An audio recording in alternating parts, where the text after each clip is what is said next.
ഏവർക്കും സ്നേഹവന്ദനം. John R rice എന്ന മിഷണറി ചിക്കാഗോയിൽ ഒരു വീട്ടിൽ ഒരു സന്ദർശകനായി എത്തി. അദ്ദേഹത്തിന് രാവിലെ വ്യായാമം ചെയ്യുന്ന ഒരു പതിവുണ്ടായിരുന്നു. അതിനുള്ള സാഹചര്യം അവിടെ ഉണ്ടായിരുന്നില്ല. എന്നാൽ അവിടെ ഒരു യന്ത്രക്കുതിര എല്ലാവർക്കും വ്യായാമം ചെയ്യാൻ വേണ്ടി അവിടെ നിർത്തിയിരുന്നു. വീട്ടുടമസ്ഥൻ പറഞ്ഞു, ജോൺ, ഈ കുതിരപ്പുറത്ത് കയറി സവാരി ചെയ്താട്ടെ. വളരെ നാളുകൾ ചെറുപ്പം മുതലേ അദ്ദേഹം കുതിരസവാരിയിൽ പ്രാവീണ്യം നേടിയ വ്യക്തിയായിരുന്നു.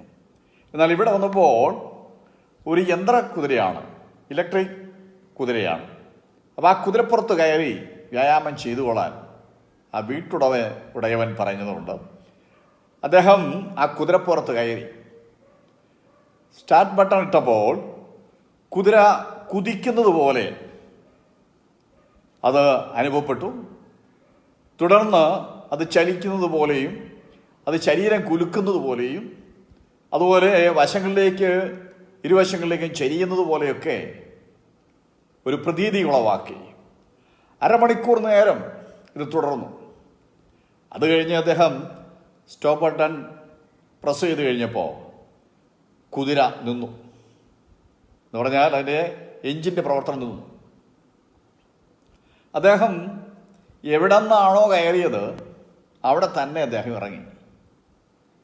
എന്ന് പറഞ്ഞാൽ കുതിര ഒരു ഇഞ്ച് പോലും മുന്നോട്ട് ചലിച്ചിട്ടില്ല. കാരണം ഇത് യന്ത്രക്കുതിരയായിരുന്നു.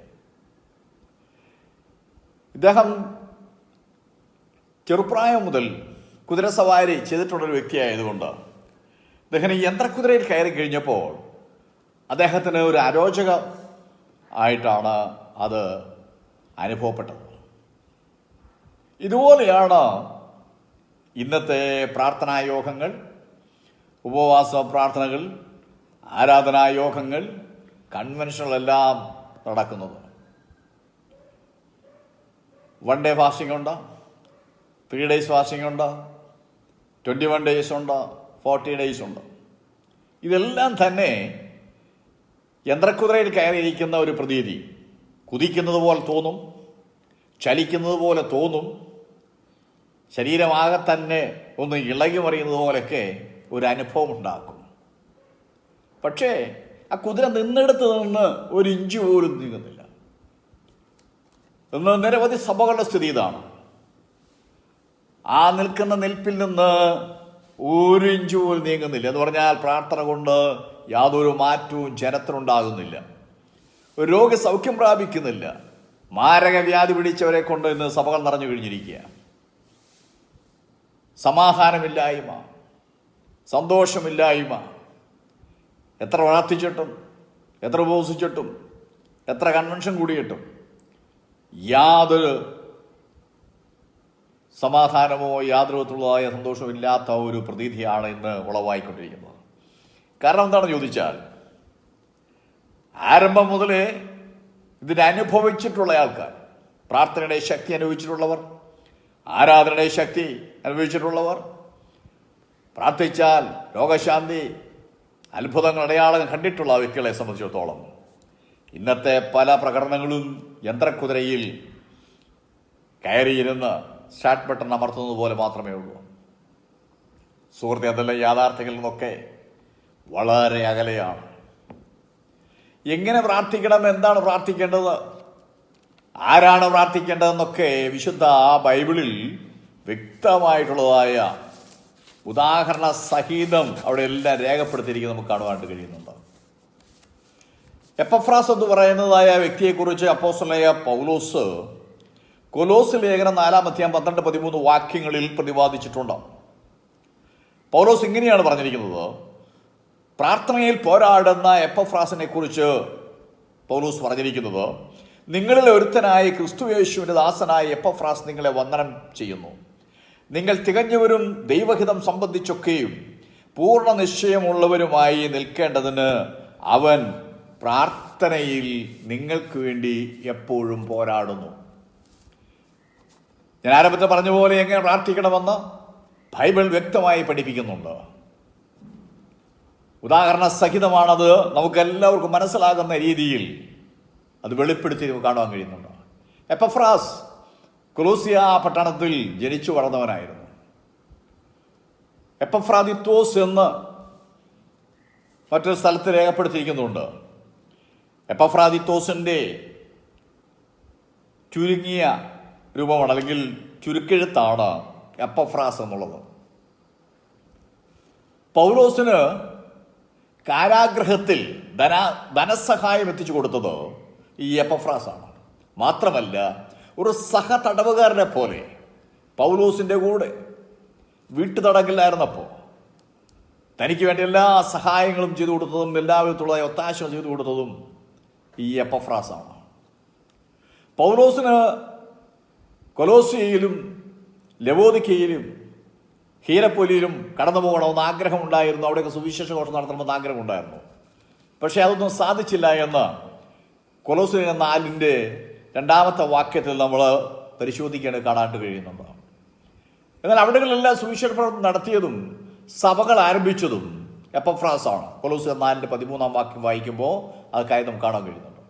ഈ എപ്പഫ്രാസ് ചെയ്ത കാര്യം എന്താ ചോദിച്ചാൽ, തൻ്റെ പ്രാർത്ഥനയിൽ താൻ പോരാടിയത് വിശ്വാസികൾ ക്രിസ്തുവിൽ തികഞ്ഞവരും ദൈവഹിതം സംബന്ധിച്ച് പൂർണ്ണ നിശ്ചയമുള്ളവരും ആകണമെന്നും, കൊലോസ്യയിലെയും ലവോദിക്കയിലെയും ഹീരപ്പൊലിയിലെയും ജനങ്ങളെല്ലാവരും വിശ്വാസത്തിൽ ഉറയ്ക്കണമെന്നും നിലനിൽക്കണമെന്നും അദ്ദേഹം ആഗ്രഹിക്കുകയും അദ്ദേഹം താല്പര്യപ്പെടുകയും ചെയ്യുകയും മാത്രമല്ല, രാപകലില്ലാതെ അദ്ദേഹം പ്രാർത്ഥിച്ചതായിട്ട് നമുക്ക് കാണാൻ കഴിയുന്നുണ്ട്. അതുകൊണ്ടാണ് പറഞ്ഞത്, നിങ്ങൾക്കും അഥവാ കൊലോസ്യയിലുള്ളവർക്കും ലവോദിക്കക്കാർക്കും ഹീരാപ്പൊലിക്കാർക്കും വേണ്ടി എപ്പഫ്രാസ് വളരെ പ്രയാസപ്പെടുന്നു. അപ്പോസ്തലൻ പൗലോസ് കൊലോസ്യ ലേഖനം 4:13 വാക്യത്തിൽ പറഞ്ഞിരിക്കുന്നു. ഫിലിപ്പി ലേഖനം 27 വാക്യം വായിക്കുമ്പോൾ അവിടെ കാണുന്നത്, അവൻ ദീനം പിടിച്ച് മരിപ്പാറായിരുന്നു സത്യം, എങ്കിലും ദൈവം അവനോട് കൃപ ചെയ്തു. അപ്പോൾ ജനങ്ങൾക്ക് വേണ്ടി അധ്വാനിക്കുക, ജനങ്ങൾക്ക് വേണ്ടി പ്രാർത്ഥിക്കുക, ജനങ്ങൾക്ക് വേണ്ടി ഉപവസിക്കുക, അങ്ങനെ അദ്ദേഹം ദീനം പിടിച്ച് മരിപ്പാറായിരുന്നു എന്ന് പൗലോസ് സാക്ഷ്യം പറയുന്നുണ്ട്. എന്നാൽ കർത്താവ് കൃപ ചെയ്ത് അവനെ എഴുന്നേൽപ്പിച്ചു. യേശുവിനെ കുറിച്ച് നമ്മൾ ചിന്തിക്കുമ്പോൾ ഒരു ദിവസത്തിൻ്റെ വലിയൊരു ഭാഗം, രാത്രി മുഴുവനും യേശു തൻ്റെ പിതാവിനോട് പ്രാർത്ഥനയിൽ ചേർന്നിരിക്കാനായിട്ട് താല്പര്യപ്പെട്ട വ്യക്തിയാണ്. അതുമാത്രമല്ല, യോഹന്നാന്റെ സുവിശേഷം 14:12 വാക്യം നമ്മൾ വായിക്കും, ഇങ്ങനെയാണ് കാണുന്നത്, എന്നിൽ വിശ്വസിക്കുന്നവന് ഞാൻ ചെയ്യുന്ന പ്രവൃത്തി ചെയ്യും, അഥവാ ഞാൻ ചെയ്യുന്ന പ്രവൃത്തി എന്നിൽ വിശ്വസിക്കുന്നവന് ചെയ്യുമെന്ന് യോഹന്നാന്റെ സുവിശേഷം 14:12 പറഞ്ഞിരിക്കുന്നു.